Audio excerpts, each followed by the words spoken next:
presenta wowmx.tv.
Hola, buenas tardes.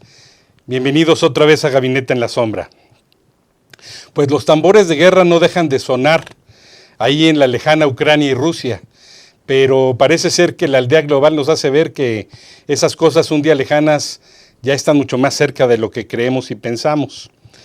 Precisamente ayer reconoció Vladimir Putin a dos regiones que se han autoproclamado repúblicas, que son las regiones de Donetsk y Lugansk.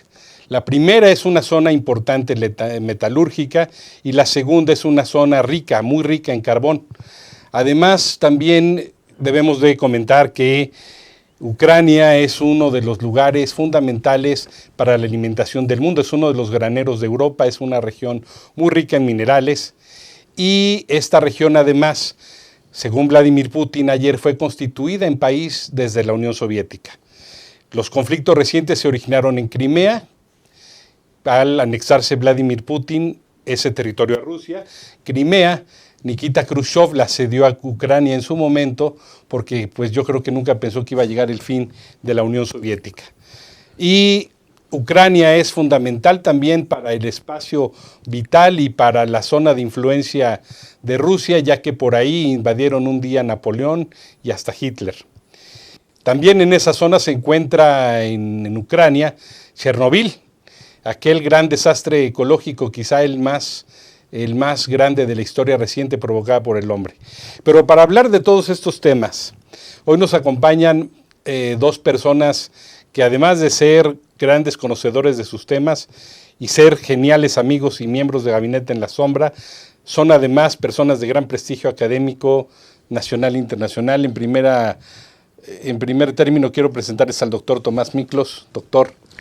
Muchas gracias. Gracias, doctor, por acompañarnos. El doctor Tomás Miklos es un experto en temas energéticos, pero también en prospectiva y en términos que tienen que ver con seguridad y medio ambiente. Y también nos acompaña Guillermo Fonseca Leal. Guillermo, abogado de la Iberoamericana, que fue muchos años coordinador de Relaciones Internacionales de la entonces llamada Procuraduría General de la República y agregado de la oficina en Washington de esa misma dependencia también muchos años. Doctor, pues un poco que nos vayas introduciendo al tema del conflicto en Ucrania. ¿Cómo ves ahora la situación? Mira, me gustaría para la audiencia mencionar que yo considero que vivimos tiempos que denominamos postnormales. O sea, ya no es lo normal, aunque heredamos elementos que provienen de mucho tiempo antes, incluso mucho antes de lo de Crimea, etcétera. Esto viene de la época de la Unión Soviética. Desde los Ares incluso, ¿no? Pero la posmodernidad tiene tres elementos. Uno es la cantidad de factores que están involucrados. O sea, es un mundo mucho más complejo de lo que jamás habíamos vivido. El segundo es el caos, o sea, esa complejidad es caótica, no tiene ya las mismas reglas del juego que nos inspiraban cierta confiabilidad. Y el tercero es la conflictividad, que es exactamente lo que se está dando en este momento en el caso de Ucrania, con Rusia y con Europa prácticamente, pero también con los Estados Unidos. Oye, doctor, pero parece ser que no hay nada nuevo bajo el sol. Si te acuerdas de esas novelas de Miguel Strogoff y sus aventuras en la expansión del Imperio Ruso contra las repúblicas islámicas y luego contra Polonia, y siempre el Imperio Ruso, antes de la Unión Soviética, ha tenido esas circunstancias contra sus repúblicas, que un día fueron repúblicas, que se separan a ciudades separatistas. ¿Qué opinas? Mira, yo creo que en este momento estamos confrontados con dos mundos que tienen grandes diferencias. Uno es un mundo en principio más democrático y en otro mucho más autocrático. El mundo que nosotros conocimos desde la Unión Soviética y que ahora Putin ha venido reforzando también es mucho más autocrático. El mundo que nosotros estamos viviendo pretende ser más democrático. Europa es más democrático. Y da la casualidad que Ucrania pretende ser mucho más democrático de lo que Rusia pudiera estar imaginando y pensando. Entonces se confrontan dos mundos diferentes. Pero además, mucho de esto está heredado de la Guerra Fría. O sea, los acomodos de las regiones en países que ya habíamos visto confrontados en el caso de Checoslovaquia, que se dividió en dos, etcétera, se están repitiendo efectivamente aquí. Pero es una jugada de ajedrez, es una jugada de voy a mover esta ficha y el otro mueve otra ficha. Así como mencionas ahora, digamos, el reconocimiento, porque es lo único que hizo Putin en este momento, el reconocimiento de estos dos pequeños países, muy pequeños países. Ucrania tiene 40 millones de habitantes y estos dos países tienen 2 millones cada uno, más o menos. Así es, más o menos. Son repúblicas muy pequeñas, pero es una jugada de ajedrez, como si fuera el peón, pero se vislumbran problemas mucho mayores para ganar. Esto es lo que yo considero que está ocurriendo. Hoy en la mañana, da la casualidad que se declaró que los alemanes, Alemania es el consumidor número 1 del gas que proviene de Rusia, pero que pasa precisamente por Ucrania, y está declarando que ya no se lo va a... Bueno, cerró los ductos, digamos, ¿no? Sí. Es parte de la amenaza que tiene que ver con la cuestión comercial, o sea, quiere ver que la economía está detrás también, aparte de los nacionalismos y una serie de otros elementos. Y ahí entran en juego esto que yo llamo la complejidad, o sea, entra en juego China, entra en juego efectivamente en estas jugadas, entra en juego los Estados Unidos que están lejos del territorio, y pelea que se está dando por la cuestión de la conformación de la OTAN, porque el meollo del asunto es que Rusia dice tener temor de que sus fronteras sean, digamos, atacables por parte de la OTAN, y por ahora tenía convenios efectivamente con Ucrania para poder de alguna manera tener una frontera, una especie de muro, como el muro de Berlín, pero en forma de un gran territorio. Eso es lo que hace. Entonces, en este momento lo que se está pretendiendo es romper ese muro de Berlín, y entonces lo que los rusos dicen, yo quiero que se rompa, pero a mi favor. Y lo que los países, digamos, de la OTAN, incluido Estados Unidos, evidentemente, dicen, no, yo quiero que se rompa, pero de mi lado.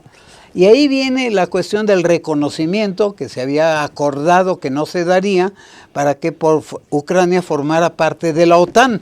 Y eso es lo que, bueno, los rusos no lo quieren aceptar de ninguna manera, y es parte de las jugadas que están haciendo. Y efectivamente, a mí me recuerda un poco el caso ¿qué será? Bueno, el caso de Cuba. El caso de Cuba. De la crisis de los misiles, dices. Exacto, porque lo que los americanos sintieron es que permitir que vinieran los misiles a Cuba era tener al enemigo demasiado cerca, o sea, demasiado amenazante. Y entonces se detuvo, a favor de los Estados Unidos en este caso. En este momento lo que temen los países es esto, es decir, los países, digamos, de esta Rusia creciente, que es casi una nueva Unión Soviética, aunque tiene otros territorios alrededor. Un viejo imperio zarista también. Un viejo imperio zarista, eso es lo que digo. Viene de antes, de viejas épocas, y da la casualidad que en estos dos territorios que tú mencionas hay una predominancia de los rusófilos, Así es. o sea, de ascendencia rusa, hablan ruso, es más, ni siquiera hablan ucraniano. Entonces es muy importante esta jugada porque puede ser doblemente amenazante. Todavía hace 2 días se había hablado que los rusos habían ofrecido una retirada. Pues aquí está la verdadera jugada. En la Segunda Guerra Mundial, Bélgica estaba prohibida para ser invadida y fue el paso que los alemanes aprovecharon para bajar al sur de Europa, digamos. Y darle la vuelta a la línea Maginot. Darle la vuelta, o sea, nos defendemos en la línea Maginot y los otros le dan la vuelta. ¿Por qué? Porque había un acuerdo, pero les valió gorro el acuerdo. Y aquí en este momento hay acuerdos que tampoco están siendo respetados.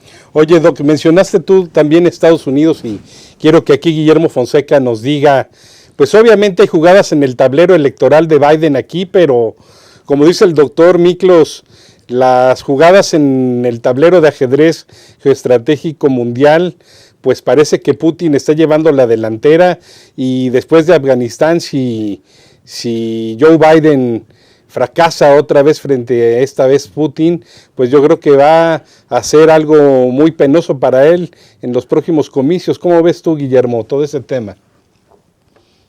El tema electoral que está ahí en la clave. Bueno,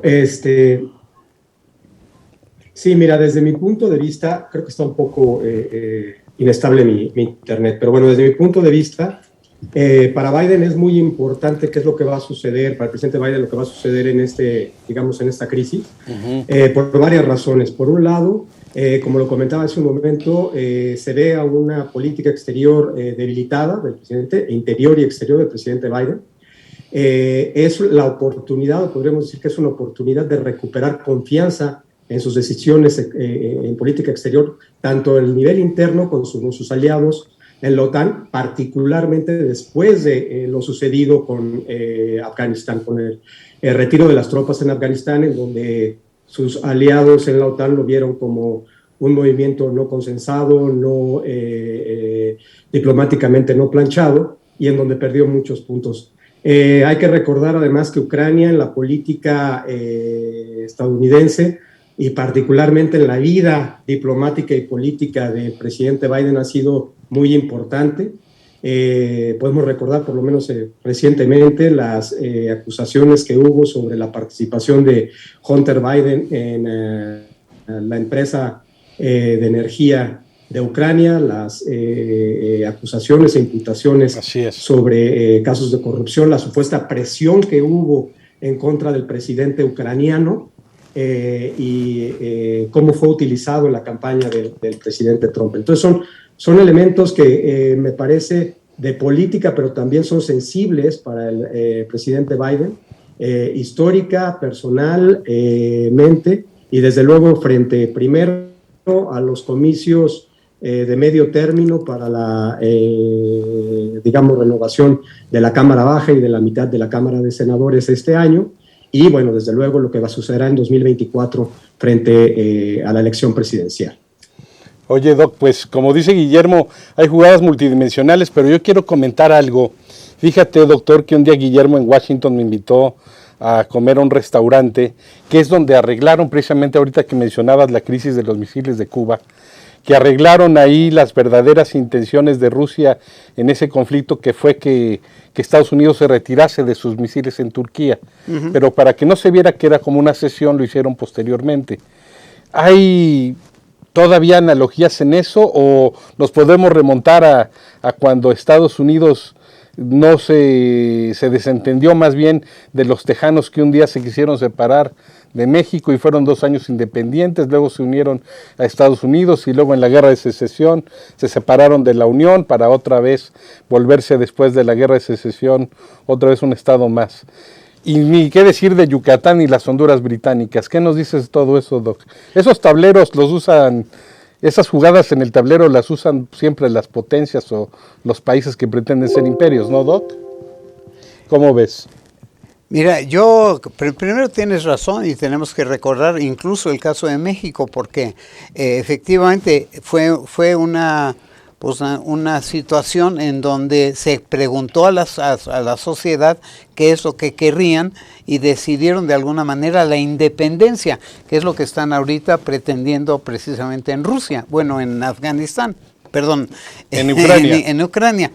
Pero en este momento es una primera penetración, porque en el caso de México también se dio, no era solamente un pequeño territorio de Texas, nos quitaron la mitad del territorio.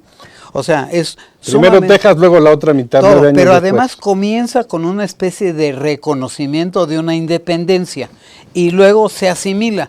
Y esto es lo que yo creo que es la jugada exactamente de Putin. Pero es más haciendo. como Bauman, más líquido, más rápido, más globalizado. Pero bueno, porque corresponde a los tiempos postnormales. La Segunda Guerra Mundial no se hubiera dado si no hubiera habido un desacomodo de origen que pretendiera tener un ingrediente interno de los países, que es lo mismo que está ocurriendo en Ucrania. Es un territorio que no está totalmente integrado, que ha tenido ya manifestaciones de ello.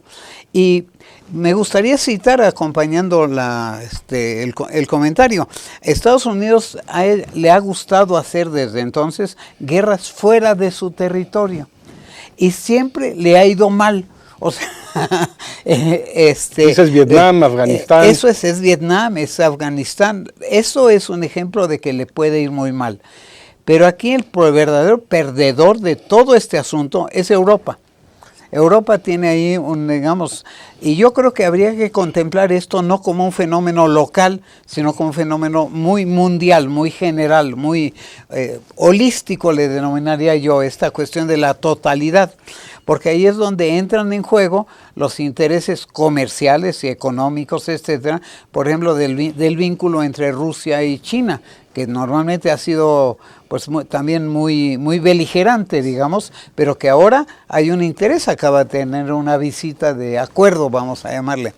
Y de este lado lo que pasa es que Estados Unidos está viendo disminuido, digamos, su poder económico incluso de carácter mundial, y Ucrania representa un eje muy importante, no solo desde el punto de vista militar o de seguridad, sino también desde el punto de vista económico.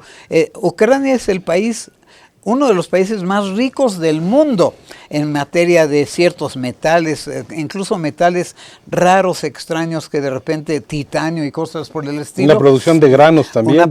Es un país muy agrícola que exporta mucho. Es un país muy poderoso y tiene una característica de la que nadie ha hablado. Tiene uno de los mayores índices de educación que hay en el mundo. Es curioso, muchísimo mejor que los rusos o que los países vecinos, aunque tiene vecinos muy importantes, ¿no? Como Alemania. Alemania o Hungría incluso, etcétera, que tiene altos grados. Pero es un país muy conocedor. Entonces, la jugada de Putin es: vamos a tomar este país porque además nos representa ingresos comerciales muy importantes, que es la reacción que Alemania está teniendo. Te cierro la puerta del gas, pero bueno, Alemania tiene otras posibilidades de ingreso. Y creo que hay otro elemento que no hemos considerado, que por lo menos no lo he visto mucho en la prensa, y es el derretimiento de los hielos del norte del planeta. Es decir, que está abriendo vías de comunicación que pueda ser una potencia naval en este momento para toda la mercancía de un territorio que está prácticamente deshabitado, en el caso de Rusia. Pero el cambio climático que tú mencionaste, que yo manejo de alguna manera, sí, está precisamente dando oportunidad de tener sembradíos en territorios que antes estaban totalmente congelados, totalmente abandonados, eran desérticos. Y deben de ser muy fértiles además. Son extraordinariamente fértiles porque no han sido explotados, ¿sí? Es un territorio que tiene una humedad ya de por sí de origen prácticamente, pero eso puede desarrollar algo que los rusos no habían desarrollado del todo, que es la cuestión marina. Digamos, todos sabemos de la Marina Británica y cosas por el estilo, pero los rusos van a comenzar a explorar esa posibilidad. ¿Y qué es lo que van a exportar? Pues lo que tengan en su territorio. Si el territorio incluye a Ucrania, pues estarán exportando metales y una serie de cosas. Se vuelve un problema muy complejo, donde los chinos, que están como si estuvieran digamos, en la banca sentados esperando a ver qué pasa, tienen muchísimo interés en el asunto, porque también puede ser una vía de explotación para ellos muy importante.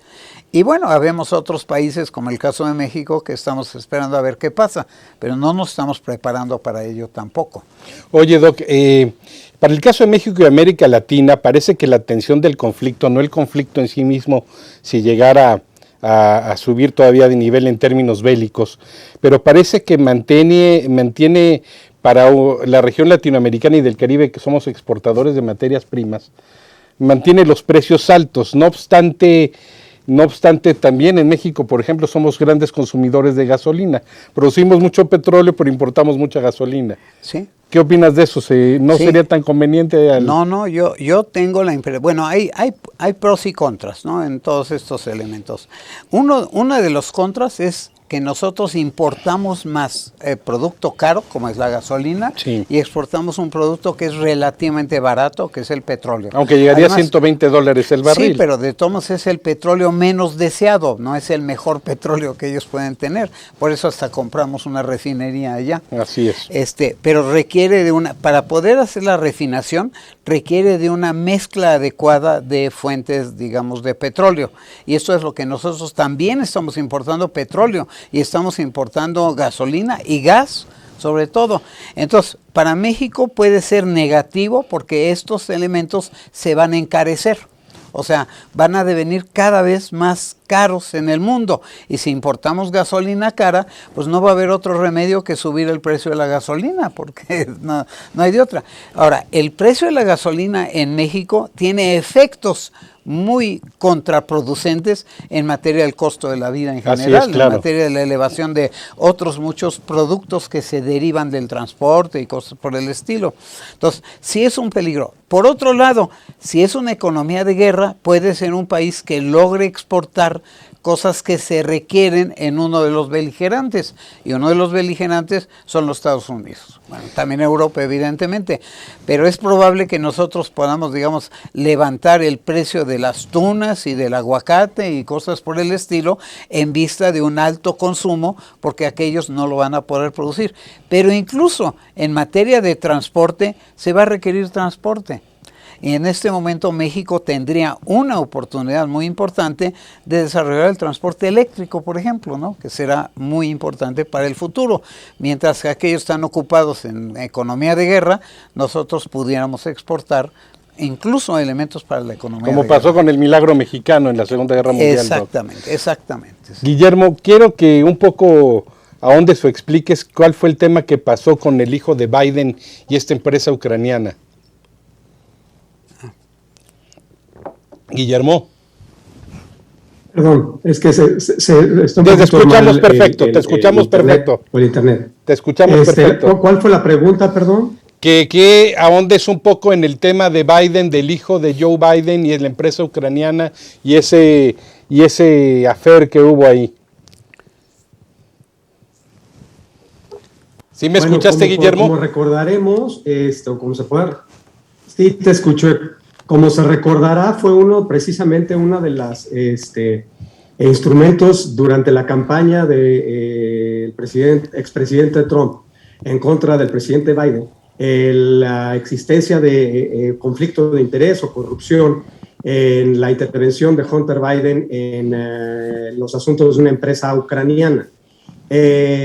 También se recordará que hubo presión que fue inclusive reconocida por un ex embajador estadounidense y distintos funcionarios en sesiones del Congreso de los Estados Unidos sobre presiones que hubo desde la Casa Blanca para que se pudiera confirmar o se iniciara una investigación en contra de Hunter Biden y estos negocios que hizo en Ucrania. Finalmente, se ventiló esto públicamente y fue pues uno de los elementos que precisamente no prosperaron, diríamos, dentro de la campaña del presidente Trump, pero que tuvo mucha difusión en su momento hace un par de años, hace un año y medio aproximadamente. Digamos, parte de la negociación o lo que estuvo manejando la Casa Blanca fue presionar la ayuda o condicionar la ayuda de estadounidense al gobierno de Ucrania a cambio de que precisamente se realizara esta investigación por parte de las autoridades ucranianas. Memo, nos vamos a ir a un corte y regresando puntualizamos un poco más de ese punto y platicamos también de ese impacto que puede derivar en el regreso de la derecha en Estados Unidos. Nos vemos ahorita en un momento. Wow MX.tv. Wow MX.tv. Wow.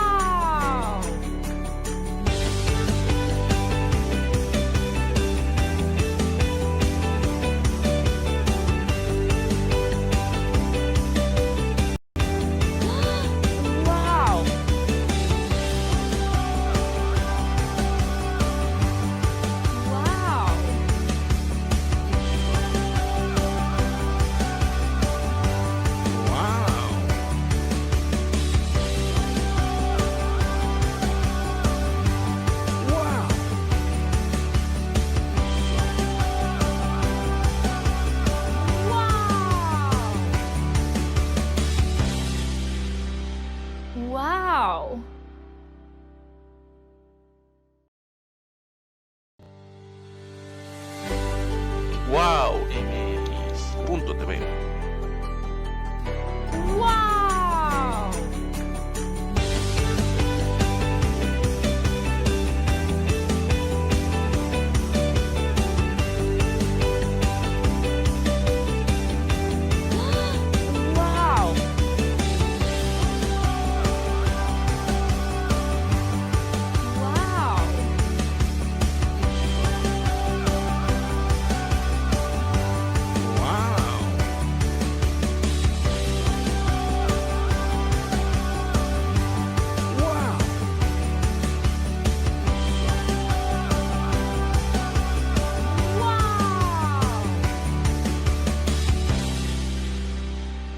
Wow. Wow.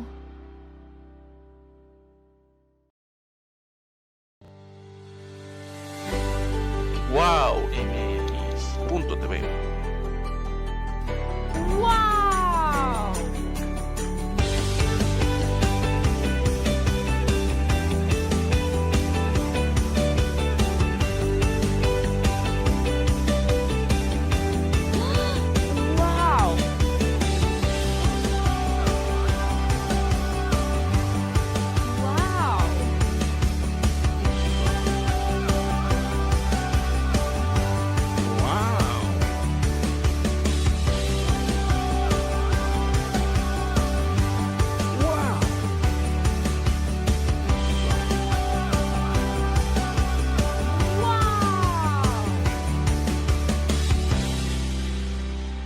Wow.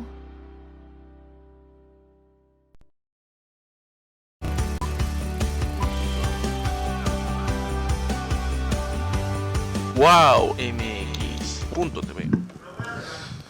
Bueno, como siempre hemos platicado en los intermedios, las conversaciones son muy buenas y el doctor Miklos hacía una precisión de que este tablero de Europa y Ucrania y Rusia y Estados Unidos puede estar generando las condiciones para un posible regreso de la derecha, de la ultraderecha de Estados Unidos. ¿Cómo ves, Guillermo, lo que dice el doctor? Ese posible regreso está en el enramado. Guillermo. Tiene micrófono. Micrófono, Guillermo. Sí, bueno, es claro que actualmente el presidente Biden, las encuestas no favorecen a su gestión en los Estados Unidos, las preferencias y la aceptación o ¿cómo se llama?, por parte de la población de su gestión no está en su mejor momento. Ha tenido, digamos, la división que existe en los Estados Unidos es muy profunda y se refleja en las preferencias electorales. En el caso de Ucrania, me parece que la resolución o cómo se desenvuelva este tema será muy importante en confianza que se tenga respecto de la capacidad de la administración Biden, de los demócratas, en la política exterior. No me parece que sea un tema central de la elección para el regreso de los, ¿cómo se llama?, o eventual posible regreso de la ultraderecha, pero sí me parece que un desenlace negativo pudiese tener un impacto importante en cómo se ve a la administración del presidente Biden, desde luego a la vicepresidenta Harris y en general a los demócratas. Creo que en este momento el Partido Republicano, los senadores republicanos han sido cautos en las críticas críticas a las decisiones que ha tomado el presidente Biden respecto del caso de Ucrania. Algunos han concedido cierto beneficio de la duda, podríamos decir, como el líder de la minoría republicana en el Senado. Otros han sido más combativos, como el senador Ted Cruz. Claro, aquí estamos viendo precisamente dos posiciones, digamos, en el espectro de la derecha estadounidense, entre aquellos que apoyaron abiertamente al presidente Trump y estuvieron muy involucrados en el movimiento del presidente Trump, y aquellos que tomaron una posición más mesurada respecto de lo que sucedió en la elección de 2021. Pero sin duda el resultado del desenlace será un componente adicional para, digamos, la decisión que tomen el electorado estadounidense y la confianza que tengan las decisiones de política exterior en los Estados Unidos, la administración demócrata. Doc, ¿cómo ves, doctor Miklos, cómo ves el tema de que si pierde esta jugada en el tablero el presidente de Estados Unidos le puede costar la reelección? ¿Qué opinas? Yo creo que sí, y el ejemplo lo tenemos con el caso de Afganistán, que hizo bajar su aceptabilidad, por no llamar popularidad, y que aquí pudiera ocurrir algo de esa naturaleza. Si sale perdiendo, yo creo que pierde la próxima elección. Entonces el problema es el reforzamiento que Trump está tratando de llevar ahora, reconvocando, vamos a llamar, a las fuerzas conservadoras de Estados Unidos. Y a mí me gustaría citar que parte del problema que se da es que solamente nos podemos unir cuando hay un gran peligro, una gran amenaza. En este momento habría como una situación de expectativa que está uniendo de alguna manera algunas fuerzas, tanto en el caso de Rusia con este asunto, como en el caso de Estados Unidos. Yo he venido defendiendo, yo en lo personal he venido trabajando y defendiendo las amenazas del cambio climático que tienen que ver con esto también definitivamente, que tienen esa visión global. Si nosotros, en lugar de pelearnos entre nosotros, que es lo que está sucediendo, pudiéramos confrontar verdaderamente la mayor de las amenazas del mundo del futuro, yo creo que pudiéramos resolver estos problemas menores. ¿Te refieres al cambio? Me refiero, sí, el cambio climático, el calentamiento global que está vinculado con el cambio climático es la mayor de las amenazas en lo que llamamos seguridad nacional. Pero hoy ya la seguridad nacional también está cambiando, porque ya no es solamente, ya no es de fronteras. Aquí todavía es un ejemplo de fronteras, estamos buscando nuevas fronteras. En este momento yo creo que si nosotros tomamos en cuenta, la pandemia es un ejemplo, ya no es de un solo país, posición que los Estados Unidos pueden haber tomado. Y que al mismo tiempo, pues el enemigo que tenían se está reforzando, pues se vuelve extremadamente peligroso. Y bueno, peligroso no solo para los Estados Unidos, sino para el resto del mundo, pero muy particularmente para países como los nuestros, como Latinoamérica, que en este momento no tiene un gran peso en la problemática que se está planteando, pero que pudiera tener un muy importante lugar en un momento dado en materia de la vinculación de unos países con otros. Me voy a regresar al caso en este momento. Si el problema es la inclusión o no inclusión en la OTAN de un país tan importante, si ese es el problema, está garantizado que va a tardar mucho tiempo en resolverse, porque aunque aceptáramos el ingreso, aunque se aceptara mundialmente el ingreso a la OTAN, es muy posible que tome mucho tiempo. pero estos problemas están acelerando las situaciones. O sea, no lo vamos a resolver a tiempo, que es también lo que nos está ocurriendo en el caso del cambio climático. Si no nos apuramos, no lo resolvemos a tiempo. Hay una frase que manejamos los prospectivistas que dice, mañana es demasiado tarde. Es hoy que hay que tomar este tipo de, digo, no solamente de decisiones, digamos, de concertación de esfuerzos. Y bueno, para eso tenemos algunos instrumentos que valdría la pena proponer en su momento. Oye, Doc, y un poco también hablemos de la guerra híbrida, de lo que se ha llamado la guerra híbrida, que es sobre todo el uso pues del Internet y de las redes sociales, que ya vimos que a Putin le han adjudicado desde la intervención en el Brexit, en el separatismo catalán, en las elecciones de Estados Unidos donde triunfó Trump. ¿Qué nos dices de esta llamada guerra híbrida? Sí, yo creo que la guerra híbrida es uno de los instrumentos que permite la no mortandad en mis propios soldados, digamos, pero ataques muy fuertes. Es un gran peligro la guerra híbrida como tal, es un gran peligro y una gran amenaza. Con un grupo de colegas hemos venido trabajando un poco el futuro de la tecnología, por ponerle una etiqueta mayúscula en el sentido, y esto tiene que ver con tecnología. El número, por ejemplo, de satélites que vamos a tener alrededor de la Tierra.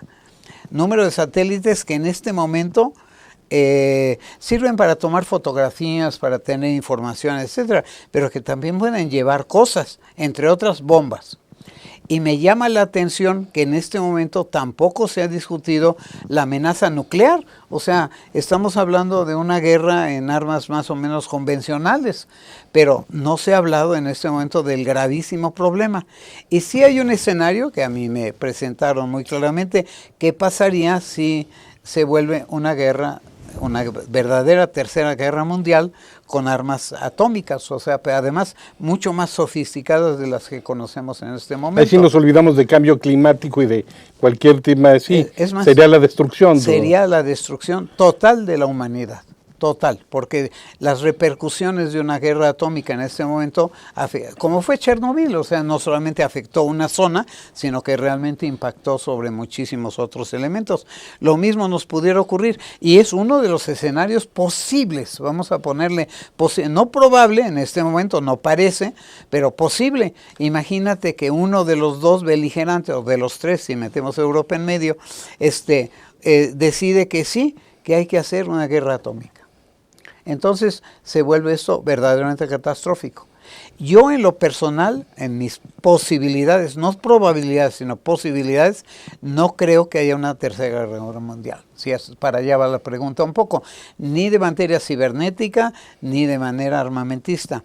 Pero sí es una de las posibilidades en caso de una revancha. Y puede haber revancha.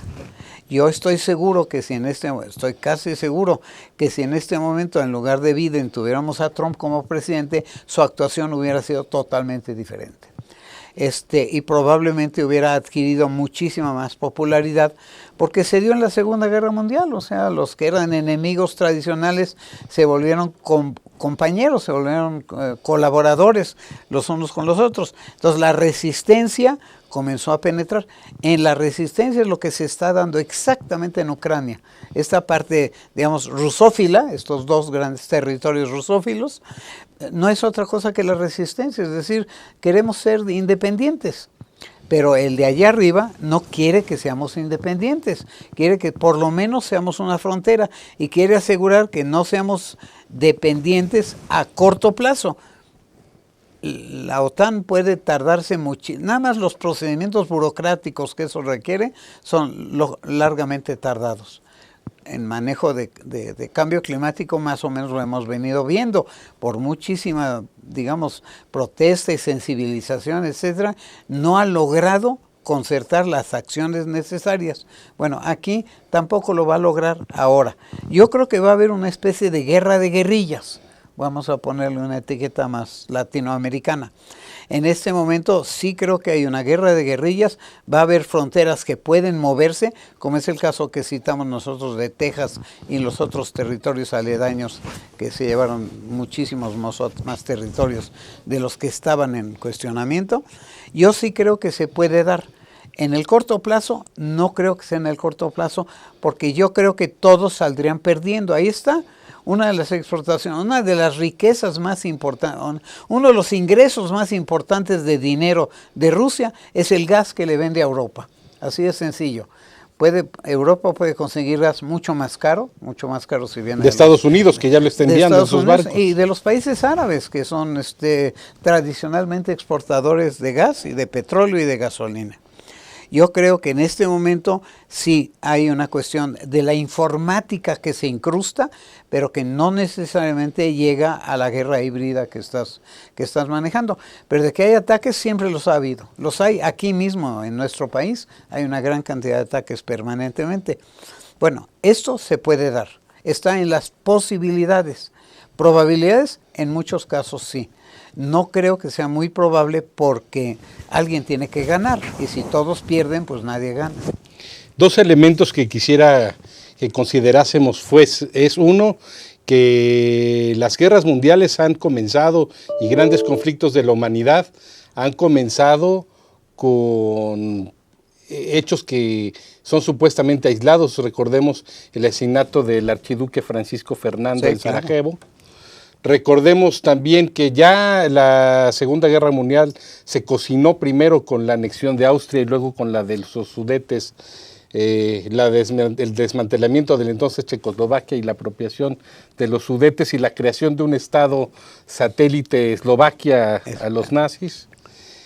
Pero recordemos también, Doc, que el tema de que en América yo localicé 3 eventos importantes que tienen que ver con estos separatismos independentistas con otros objetivos. El primero de ellos, pues evidentemente que nos compete, es Texas. Sin embargo, también en Panamá, era parte de Colombia, y se organizó una guerra civil en Colombia en su tiempo, ¿sí?, para que se separase y se hiciera estar independiente de lo que ahora es Panamá. Y Belice, que era parte de México, la Honduras británica, y que fue la tremenda guerra de castas, recordarás, en la época de Porfirio Díaz, y cuando se acabaron las aspiraciones de México sobre ese territorio, se acabaron las guerras de castas. No obstante, Guatemala dice que también Chiapas se separó de ellos porque decidió el Congreso chiapaneco ser parte de México y no de Guatemala.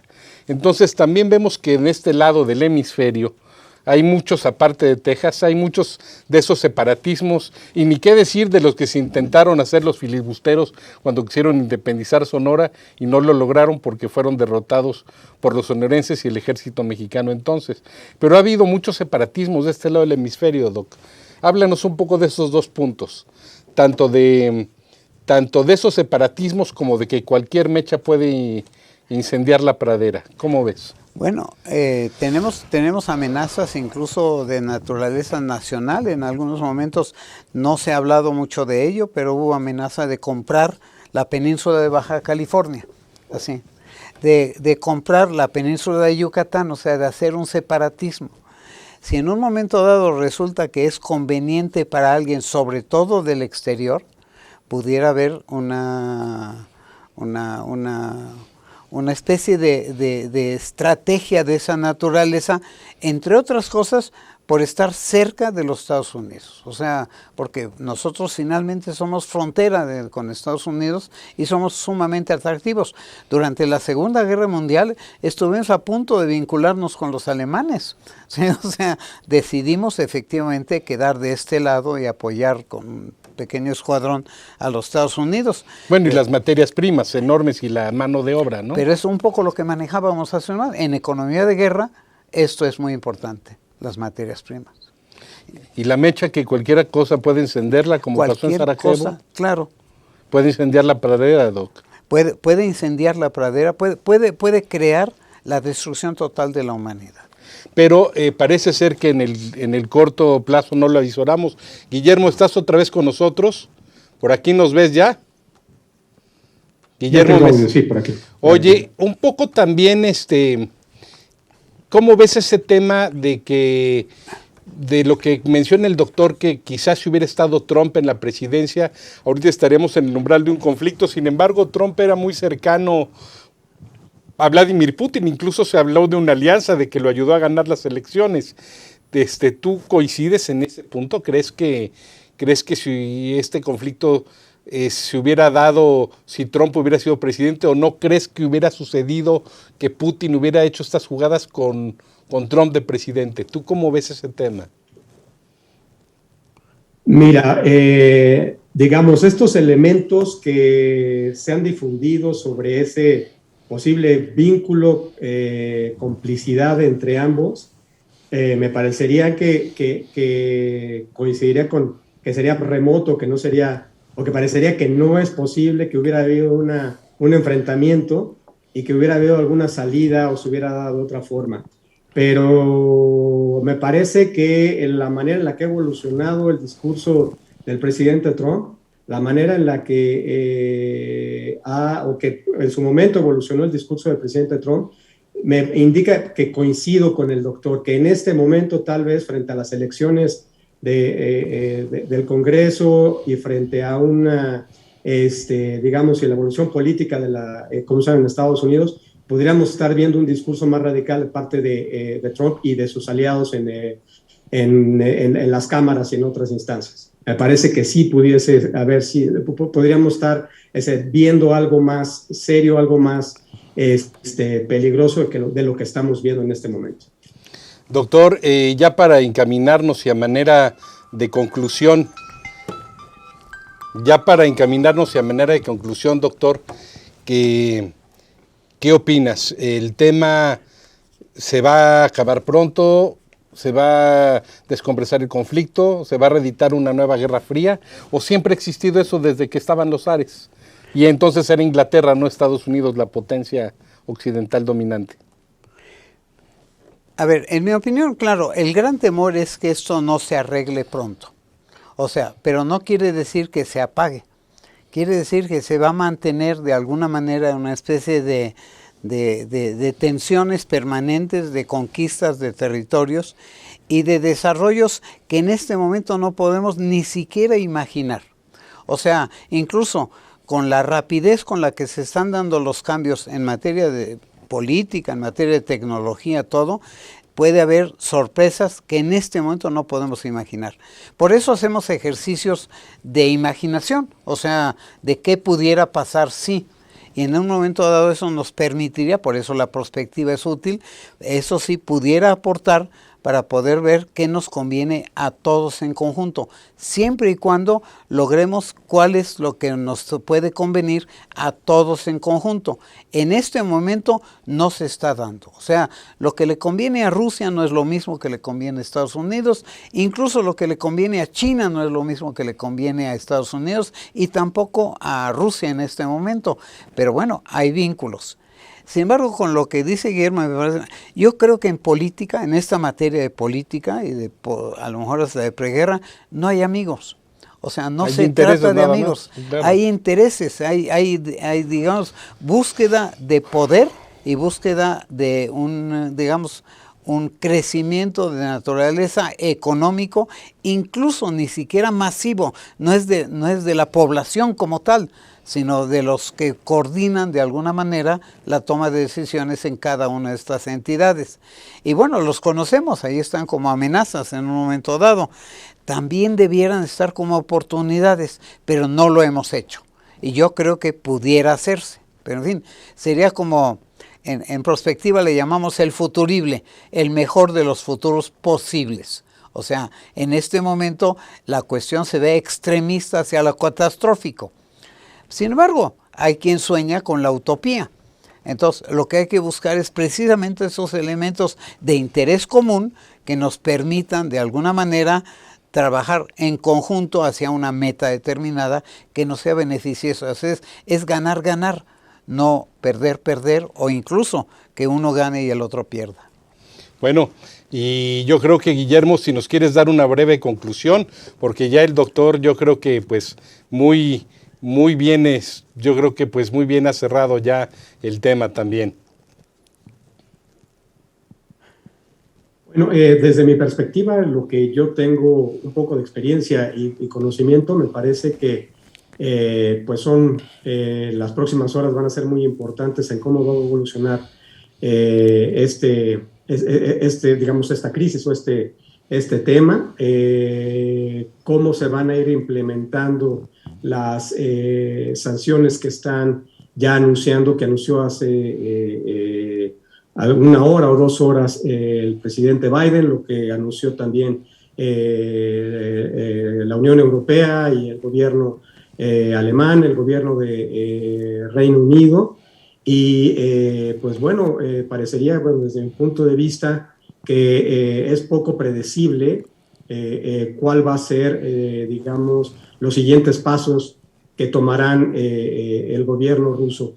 Yo quisiera pensar que esto es o sigue siendo una, no sé si la analogía sería correcta, un teatro kabuki, ¿cómo se llama? Una pelea de sombras que va a permanecer de esa manera, una lucha de sombras que va a permanecer de esa manera y que esperaríamos que no escale realmente a un conflicto más serio que pudiese efectivamente tener consecuencias no solamente en la región de Ucrania, sino en el resto de Europa y inclusive en el resto del mundo. Eso es lo que desearía. Muchas gracias y ha sido todo un privilegio poder participar en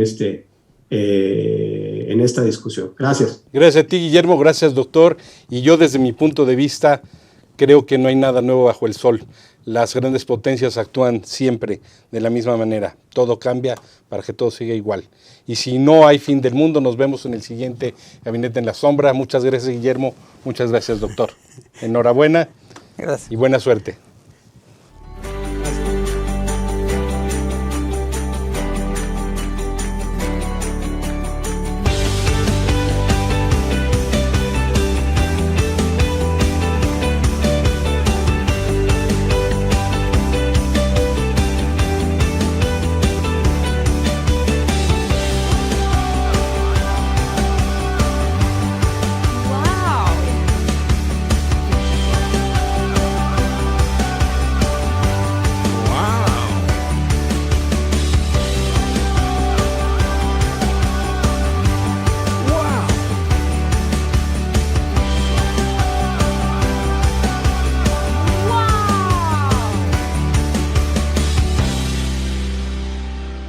Wow. Wow. MX.